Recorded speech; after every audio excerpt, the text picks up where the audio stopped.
So I'm driving. I'm riding back to the fucking pier, and the lady's like, you know how they talk. They like, oh, where you from? You know, you military, yada yada. My dumb ass, and I'm like, yeah, I'm from America. I'm military. I'm just going with everything she's saying. So 10 minutes later, she goes, you mind if I stop at this gas station? And I'm like, my senses start tingling. I'm like, I was like, damn, bitch, you ain't get no gas before you pick me up. Shit. Yeah. My dumb ass, I'm like, I'm low key scared, but I'm like, yeah, you can get some gas, You know where I'm from? Yeah. No, all the gangster shit went out the window, bro. I'm nervous at this point. I'm thinking I'm about to be fucking prisoner of war type shit. So we get to the gas station. She doesn't even drive to a pump. She pulls up in front of the gas station into a parking spot, and we literally are sitting there for 5 unanswered minutes of silence. I got my hand on the door, ready to fucking pull that bitch and get out. Don't know where the fuck I'm gonna run, but I'm getting the fuck from where the fuck I'm at. And out of nowhere, Shorty's like, she's like, don't worry about it. I'll just drop you off. And I'm like, what was that all about? Yeah, bro, I could have been in somebody's sketchy bathtub, organs gone. Yeah. Fucking. Is it Uber? Bro, yes. Bro, I'd be like, you better take that off my trip, please. Yeah, I'm about to. I'm not worried about the fucking price, right nigga. I'm worried about my life. You're lucky her people were busy with somebody else. After the fact, yeah. Like, damn, that shit was fucking $25. Though. What the fuck? Bro, I don't even know how much that shit cost. I don't. I would have been sketchy. Yeah, I probably would have got out of the gas station and been like, I would have bugged it 5 minutes. It was probably only like 2 minutes. You probably thought it was like, I've been freaking out. But it's funny you say that, Glock, though, because like the night that we were in Greece and all of us were loners, like made it back home by ourselves somehow. It's like I went back first. All by ourselves. No, I think I went back first. Well, you did. Then you went to go find something to eat. Yeah. You were in the. You guys were in the club, dude. Yeah, that was wild dude. Too. You know how many times I was like, yo, let me get the keys, because I went to the club. Oh yeah. Well, you were. Went back to the Airbnb, beat off at a towel, went back to the club. Leave that part out. Yeah, I'll leave it in. I'm just like, that's how it was. The play was real, dude. I'm telling you, he always put that part so he edited. I have to, because I want to preface that, because that I did not do that on the shit. I tried to keep it all on board, and that's why that one time, I think I got like, bro, I had doctor's orders to tell me to take care of business. You remember? It was like it was our first appointment, and I think I was deadlifting. It was like we were all lifting heavy, And I remember I had that problem, and I wasn't doing it, whatever. And I thought maybe I had a hernia. I had a lot of pain. And I went to the doctor. He's like, "You're just not taking care of yourself, brother." I was like, "What do you mean?" He was like, "You're backed up," and I was like, "What you mean?" He's like, "Bro, feed him." And I was like, "All right." Doctor's orders. I need some time in my rack alone. Glock, what are you drinking? Oh, this is Miller's. Nice. So before we got on, so Jay's got Buffalo Trace. He had to break it out. So as you can see, Witt's having a little dark whiskey. And before we started, he walked up like, you know what, I'm gonna have this. He said, no, I have it for cooking. I only use it to cook. And we're like, okay. And he this big ice block, pours it over it. He drinks it and goes, God damn! He was so shocked. Whiskey. He was like, what? It is poison. Oh, that shit was crazy. Nah, it ain't for me. Yeah, I don't even remember what the fuck I was cooking to make this shit. Like, I've had this bottle for like probably a year. And back what you were saying about the Airbnb. So we were all doing a thing. I took it away because I was saying, like, I grabbed the keys, it was this, that, and doing the other thing. But I remember got back to the club because we were all there, and then I remember I got the keys, and then I went to go grab food, got lost, and then the rest. Yeah, you just looked up like the best pizza to have in Greece. Yeah. I was doing the best pizza. Yeah. I had I would just stop at the next light building that looked like I had food. I'm like, all right, cool. So you left early to go get food and to take care of business, and then you came back like, hey, I'm about to get food.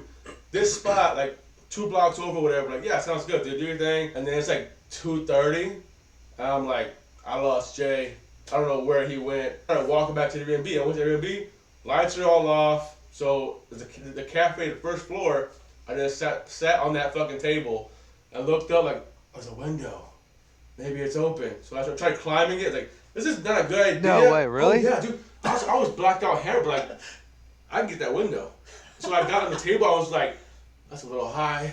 Like if I jump and grab it, I slip. I'm going, dude. Right back up to the table. Yeah, the floor is cobblestone. Yeah. I'm dead. Yeah, but didn't they have like a fucking clothes hanger with all like sheets like covering? Right. You remember it was like something crazy like that? My next thought was like, if I grab that rope, I'll be good. I just like shimmy over. I was like, there's no problem. But can it hold me? You know, probably not. So then I just had to take a nap, and then I wake up and top of the hill coming down. It's Jay. I was like, yo! He comes down. I was like, you have the key? He goes, I thought you had the key. Ooh, well, that's the thing. It's like that's the only part I remember. Is I don't remember leaving the club or anything. I just remember coming around the corner and I saw Angel, and he was so stoked, and I was like, that's when I came to. I was like, okay, we're good, made it home, and then that was at the point I didn't notice till the next day, because I looked at my phone when I woke up in the morning, but Glock had texted me, asking for directions back to the house or like where I was at. So I went to go text him back, but in my drunken stupor, opened up Google and I typed Glock's name in it, and that's as far as I made it. Because the next morning I woke up and Google was open on my phone and it just said Glock in the search bar, and I'm like, bro, it was just a yelling match back and forth. Like, yo, send me your location. Yeah. He was like, I sent it, and we're just screaming back and forth. Bro, meanwhile, I'm looking at my location. I'm like 45 minutes away. Like, how? Bro, I've been walking for 45 minutes eating food. It's like 3 o'clock in the morning. I'm nowhere, like, by myself. Nowhere. I don't know fuck where I'm at, you know? Oh. But that was the best part, because then I finally get back after all that time, and it's just you two just pass out in the cafe on the tables.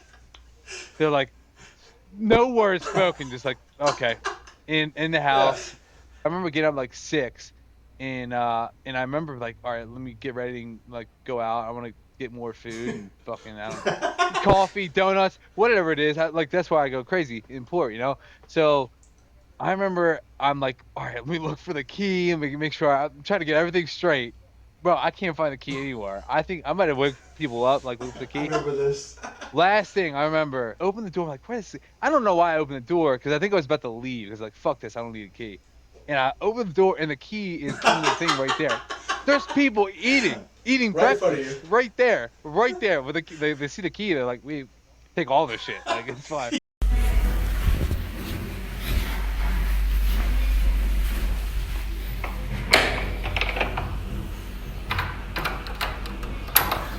Greece is a dope spot, man. I love Greece. Yeah. Oh, yeah.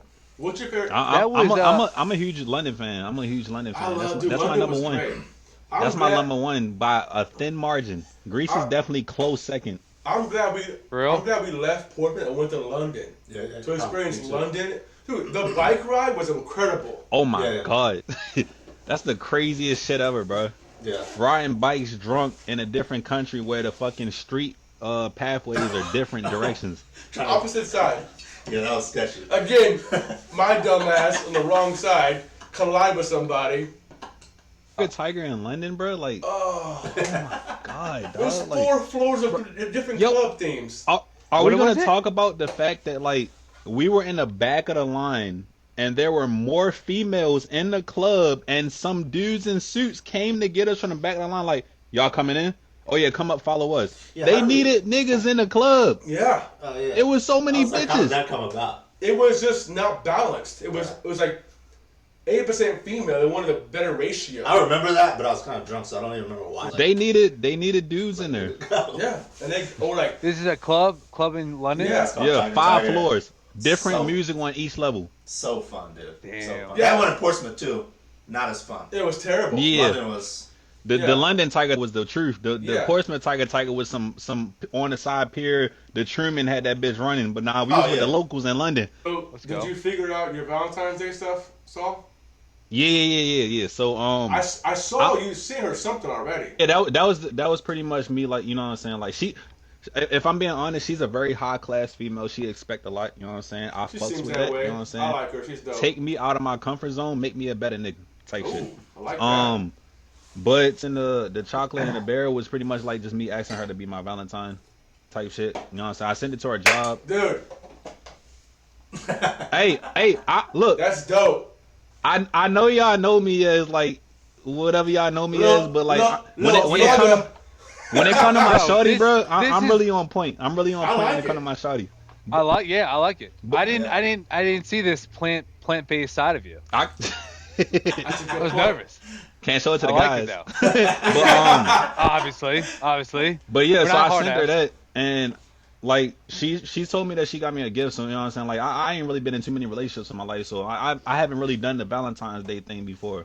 So I've been freaking out about like what to give her. Like I don't want to like give her nothing too low when she about to go above the top for me and shit like that. And first of all, I never even heard of niggas getting shit for Valentine's Day. I thought that was just a female holiday. So in Texas, or Houston at least, what we do is February 14th is for the women, right? That's obvious. Cupid hits the guy with the arrow, they love the girl, woman, all that good stuff. Now, 1 month later, March 14th, they call it Steak and BJ Day.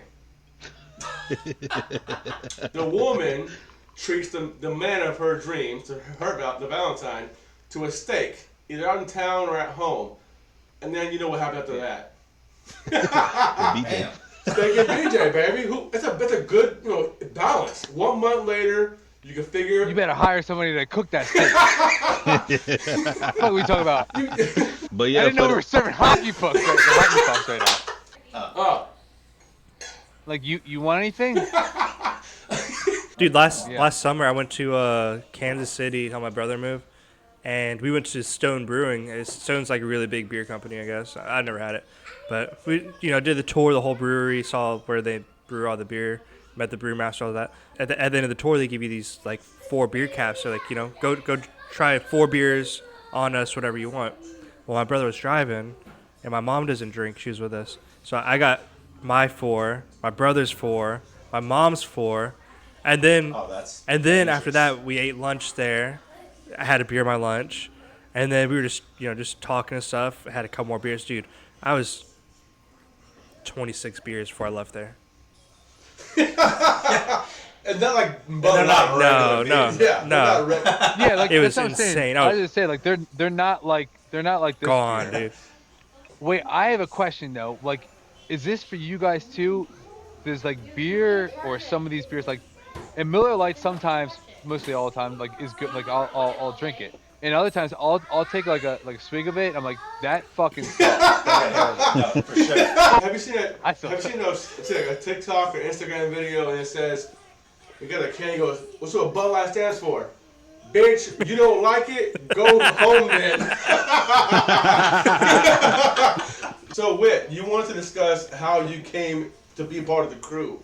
I'm curious to see your point of view on this. Morty was my sponsor when I first got to the Trim in the first time. Did not know that. Hey. Yeah. Picked him up from the airport. Yep. Bought him McDonald's. So, what do you say? Big Mac on deck. McDonald's. Bought him McDonald's. What the fuck did I sign up for? This sucks.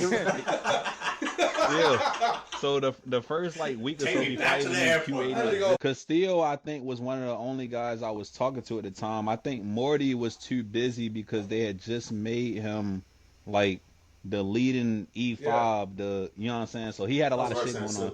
Let's go. Yeah. So they rerouted me to McDaniel's being my sponsor, which was horrible. Damn. But hey, we're gonna come back to that. Just keep going. Just remember, we need to go back to that part. He found out it was my birthday and like the next day type shit. He was like, yo, why you ain't tell nobody your birthday was coming up? I was like, well, first of all, I don't know anybody. I'm not finna just be like, oh hey, hella niggas I don't know. Give me a shout out. I'm turning 21 tomorrow, so if y'all want to go somewhere that I can't get a ride to, just pull up type shit. Bring me back to my house though. Yeah, you feel me? I think a week after that, you had invited me to a kickback at your house. I forgot. I think it was football related, possibly.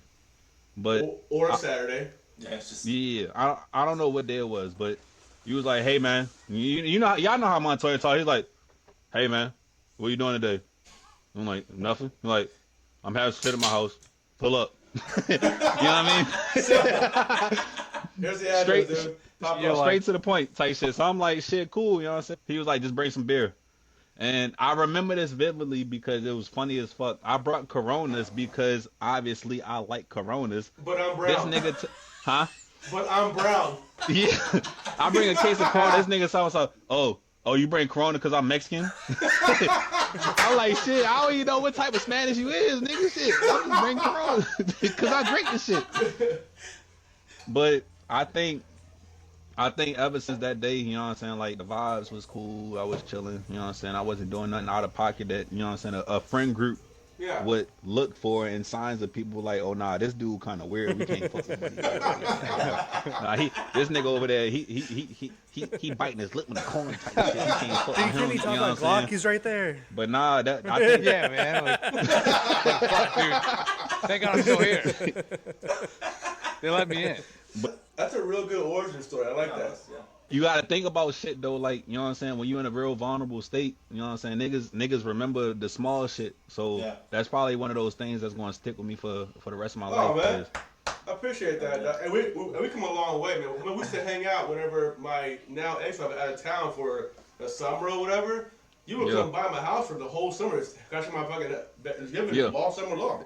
This motherfucker let me use his car. I almost crashed that motherfucker. I never told you. I almost crashed that That's your last time. Good to go, though. Yo. We all good. It's funny how we all came together. I used to think Jimmy's not here to defend his side, but I used to think Jimmy hated me. I just didn't understand how Jimmy was, because when Jimmy, I feel like it was probably from quarters or something, and I said something, and then Jimmy's just like, yeah, he just doesn't. Get the fuck out of my face. All right, so hey, Brian, you mentioned about Dumb Daniels. Dude, yeah. So back in the day, Dumb Daniels, you know, I was working in a soup, turned it over to Crider, right? And I was gone 17 months, right? Off the ship, no contact from the HST. 17 months. Yeah, I left. Oh, you transferred. So I left. I was gone for 17 months. This dude calls me, hey, where'd you leave the rubber duckies? This is after y'all did the 2 4-month deployments. You went out 4 months, came home, went out again. Calls me, hey, where'd you leave the rubber duckies at? I just hung up. So quick, figure it out. For those of you that aren't Navy and watching this, rubber ducky is the term we use for the life preservers. That if the ship capsizes, we put them on with the vest and you jump off the ship. You blow it. Right. We need those before we go out to sea. 40 just assigning the maintenance to McDaniels every time. I swear to God. Imagine McDaniels calling them from deployment, asking them where they at because the ship's sinking. And he's like, yo, where they at? Where they at? Click. Hey, Brian, not my problem. Please. We need Not my problem, dude. Figure it out. Everybody in OI is going to die. Yeah. Let's go back to the story of UNO Raging Bull. Ooh, Raging Bull. So I was yeoman, long story short, you know, and then I'm doing all that shit. All right, so, like, I'd see she's being there, me and her, yeah. So for again, non-Navy people, yeoman is like the admin person. Yeah. Whenever we do admin stuff, Glock would get it and like go from like my desk to take something to the next person up in the chain. And a lot more FaceTime with the higher ups. Yeah, well, like that's how it's like you're the paper pusher, like bitch, you know. Yeah. But like at the same time, you. I didn't want to say that. But that's really what it was. But like chief's office all the time, be me and her. So I don't know how this came about, but like someone, I don't know. I think one of you and Jimmy were like, yo, you're gonna get interviewed by some case going around in our division. You know, is everybody in your division like you? I'm like, I guess. Who fucking cares? Like, what is this around? Like, why would anybody, why you ask me this? Like, why would someone have something bad to say about you? Like, I don't know. What's this about? have you ever been in the office alone with Raging Bull? I'm like, no, maybe I'm in the Omen. Maybe. They're like, door closed? I'm like, I don't know. Maybe it could have closed. Who knows? They're like, what's this about? They're like, we've had several reports of, you getting caught, getting topped down, maybe mopped off, mopped the top. Like, and I was just like, whoa, what the fuck is going on here, dude? Dude, and I was just like, damn, you caught me. Now, yeah, guilty as charged. No, I didn't know, dude. I didn't know what to do. I'm like, damn, dude. I was just trying to think of like, dude, who said that? Like, but then there was a bunch of different cases too. So I was like, all right, whatever. Come on, fatty, let's get it on.